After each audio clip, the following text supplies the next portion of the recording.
ഈ മലയിടത്ത് കുടിയൊഴിപ്പിക്കലായിട്ട് ബന്ധപ്പെട്ട് VP സജീന്ദ്രൻ പറയുന്നുണ്ടായിരുന്നു, അന്നത്തെ മന്ത്രിയായിരുന്ന P രാജീവ് തിരിഞ്ഞു നോക്കിയിട്ടില്ല അങ്ങോട്ടേക്ക്. ഇപ്പോൾ ഉണ്ടാക്കുന്നത് വെറും രാഷ്ട്രീയമായിട്ടുള്ള വെറും.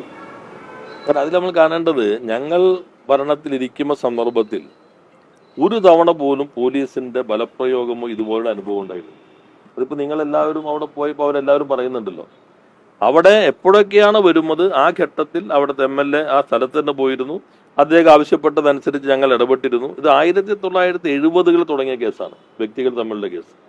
2023 മാർച്ച് അവസാനമാണ് സുപ്രീം കോടതിയിൽ വിധി വരുന്നത്.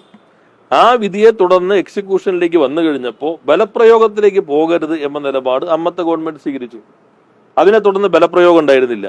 എന്നാൽ ഭരണം മാറിയ ഉടൻ തന്നെ അതിക്രൂരമായിട്ടുള്ള പോലീസ് ബലപ്രയോഗം വന്നു. സ്ത്രീകളെയും കുട്ടികളെയും ഉൾപ്പെടെ വലിച്ചിഴക്കുക, അടിക്കുക, ബൂട്ട് കൊണ്ട് ചവിട്ടുക എന്ന അനുഭവമാണല്ലോ മാധ്യമങ്ങളോട് അവർ പങ്കുവെച്ചത്, പ്രായമായ ആളുകൾ ഉൾപ്പെടെ. അപ്പൊ ആ പോലീസിന്റെ അത്തരത്തിൽ ഒരു കാര്യവും കഴിഞ്ഞ ഗവൺമെന്റ് സമയത്ത് ഉണ്ടായില്ല. ഇവിടെ നാം ശ്രദ്ധിക്കേണ്ടത്, കഴിഞ്ഞ ഗവൺമെന്റിന്റെ ഏറ്റവും അവസാന സമയത്ത് പെരുമ്പാവൂർ കോടതി തന്നെ പോലീസ് ബോംബ് സ്ക്വാഡ് ഉൾപ്പെടെയുള്ളവ നൽകി ഇത് എക്സിക്യൂട്ട് ചെയ്യണം എന്ന് വന്നപ്പോ അങ്ങനെ ഒരു നിർദ്ദേശം നൽകാൻ കോടതിക്ക് അധികാരമില്ല എന്ന നിലപാടാണ് കഴിഞ്ഞ ഗവൺമെന്റ് സ്വീകരിച്ചത്. അതിനെ തുടർന്നാണ് ഇത് സംബന്ധിച്ച് തെരഞ്ഞെടുപ്പ് ഉൾപ്പെടെയുള്ള കാര്യങ്ങൾ കൂടി ചൂണ്ടിക്കാട്ടി കഴിഞ്ഞ ഗവൺമെന്റാണ് ഹൈക്കോടതിയിൽ പോയത്. ഇപ്പോ മാധ്യമങ്ങൾ പറയുമ്പോൾ ഇപ്പൊ ഇവർ ഹൈക്കോടതിയിൽ പോകാൻ തീരുമാനിച്ചു എന്നുള്ള, കഴിഞ്ഞ ഗവൺമെന്റാണ് ഹൈക്കോടതിയിൽ പോയത്. ഇവിടത്തെ പ്രശ്നം വെച്ചിട്ടുണ്ടെങ്കിൽ മുഖ്യമന്ത്രി പറഞ്ഞത് അവർക്ക് അവിടെ നിന്ന് ഒഴിപ്പിക്കില്ല, അല്ല അവർ അവിടെ നിന്ന് ഒഴിഞ്ഞാലും അവർക്ക് വേറെ സ്ഥലം കൊടുക്കും. ഇത് അവർ തയ്യാറായിരുന്നില്ലെന്ന്, ഇപ്പോഴും അവർ തയ്യാറല്ല എന്നാണ് ഞങ്ങളോട് പറഞ്ഞത്. കാരണം അവിടെ 150 വർഷമായി താമസിക്കുന്നു. അവിടെ അവരുടെ ബ്ലോക്ക് പഞ്ചായത്ത് പണിത റോഡുണ്ട്, വീടുകൾ പഞ്ചായത്ത് കൊടുത്തിട്ടുണ്ട്, ക്ഷേത്രമുണ്ട്, അവരുടെ സംസ്കാരം നടന്നിട്ടുള്ള പഴയ ആളുകളുടെ മരിച്ച് അവിടുത്തെ സംസ്കാരം നടന്നിട്ടുള്ള ഇടങ്ങളുണ്ട്. അപ്പൊ അതെല്ലാം ഉള്ളത് കൊണ്ട് അവിടെ നിന്ന് ഒഴിയാൻ പറ്റില്ല എന്ന നിലപാടാണ് അവർ സ്വീകരിച്ചത്. ഇത് സുപ്രീം കോടതി വിധിയാണ്. അതുകൊണ്ടാണ് ഞങ്ങളൊരു നിലപാട് സ്വീകരിച്ചത്, അവിടെയുള്ള 19 ഏക്കറും ഒരു സർവേ നടത്തി കഴിഞ്ഞാൽ ആ ഭൂമിയുടെ യഥാർത്ഥ സ്വഭാവം മനസ്സിലാക്കാൻ കഴിയും. പിന്നെ എല്ലാ വശങ്ങളും പരിശോധിച്ചിട്ടില്ല, ശരിയാണോ, രേഖ ശരിയാണോ, കുടിയാൻ സ്വഭാവത്തിൽ എങ്ങനെ നിൽക്കും എന്ന് പരിശോധിച്ചിട്ടില്ല, പുറമ്പോക്കാണോ അല്ലയോ, അത് സംബന്ധിച്ച് ഒരു സർവേ കൂടി നടത്തണം എന്ന് കാണുകയുണ്ടായി.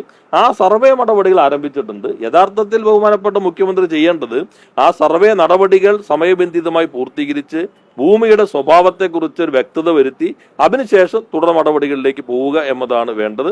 ആ നിലപാടാണ് കഴിഞ്ഞ സർക്കാർ സ്വീകരിച്ചത്. ആ നിലപാട് സ്വീകരിച്ചു എന്നുള്ളത് കൊണ്ടാണ് ഇത്രയും നാൾ 14 തവണ അദ്ദേഹം പറഞ്ഞല്ലോ, ഈ 14 തവണയും പോലീസ് ബലം പ്രയോഗിച്ച് വലിച്ചെടുത്ത് പുറത്തേക്ക് ഇട്ട് അത് ഒഴിപ്പിക്കാതിരുന്നത് കഴിഞ്ഞ ഗവൺമെന്റ് സ്വീകരിച്ച നിലപാടിന്റെ ഭാഗമായി കൊണ്ട് തന്നെയാണ്. ഈ കോടതിയിൽ കേസ് നിൽക്കുമ്പോൾ ഈ വെക്കേഷൻ കഴിഞ്ഞിട്ട് വരട്ടെ എന്ന് പറഞ്ഞിട്ട് കോടതി തൽക്കാലത്തേക്ക് മാറ്റിയിരിക്കുമ്പോഴാണ് പോലീസ് ഇപ്പോൾ ബലപ്രയോഗം നടത്തിയിട്ടുള്ളത്. ആ ബലപ്രയോഗം എന്തുകൊണ്ട് നടത്തി, അതാണ് അദ്ദേഹം അന്വേഷിക്കേണ്ടത്. മറ്റു കാര്യങ്ങൾ ഈ പറഞ്ഞതുപോലെ സർവേ നടപടികൾ പൂർത്തീകരിച്ച് ശാശ്വതമായൊരു പരിഹാരം ഉണ്ടാക്കാനാണ് ശ്രമിക്കേണ്ടത്. ഗവൺമെന്റ് തുടങ്ങിയിട്ടേ ഉള്ളൂ എന്ന കാര്യമെല്ലാം ഞങ്ങൾ അവിടെയും സൂചിപ്പിക്കുകയുണ്ടായി. അപ്പൊ അത് അദ്ദേഹം മനസ്സിലാക്കിക്കൊണ്ട് ഇത്തരം കാര്യങ്ങൾ നിലപാട് സ്വീകരിക്കണം. ഞങ്ങൾ ലൈഫ് വഴി വീടുകൾ നൽകി ആളുകളെ സംരക്ഷിക്കാൻ ശ്രമിക്കുമ്പോൾ ഈ ഗവൺമെന്റ് വന്നുടൻ തന്നെ ഉള്ള വീട്ടിൽ നിന്ന് ലൈഫ് കളയാനാണ് ശ്രമിച്ചത്. അപ്പോഴാണ് ഞങ്ങൾക്ക് ഇറങ്ങേണ്ടി വന്നത്. അല്ലെങ്കിൽ സ്വാഭാവികമായിട്ട് ഒരു 5-6 മാസം ഇവര് എങ്ങനെയെല്ലാം ചെയ്യുന്നു എന്ന് കാര്യങ്ങൾ മനസ്സിലാക്കലാണ്. പോലീസിന്റെ ബലപ്രയോഗം വന്നു. അത് ഹൃദ്രോഗികളായ ആളുകൾ, കുട്ടികൾ, ഇവരെല്ലാം മാധ്യമങ്ങളുടെ മുൻപിൽ തന്നെ അവർ വ്യക്തമാക്കിയല്ലോ. അങ്ങനെ അവരുടെ ഉള്ള ലൈഫ് തന്നെ എടുത്തു കളയാനുള്ള ഒരു വലിച്ചെറിയാൻ പോലീസിന്റെ ബലപ്രയോഗം വന്നതുകൊണ്ട് മാത്രമാണ് ഞങ്ങൾക്ക് എല്ലാവർക്കും ഇടപെടേണ്ടി വന്നത്. അല്ലാതെ പുതിയ ഗവൺമെന്റ് വന്നു അന്ന് അതിനെ ഇറങ്ങിക്കളയാം എന്ന് കരുതിയിട്ടല്ല. അതാണ് അദ്ദേഹവും മനസ്സിലാക്കേണ്ടത്.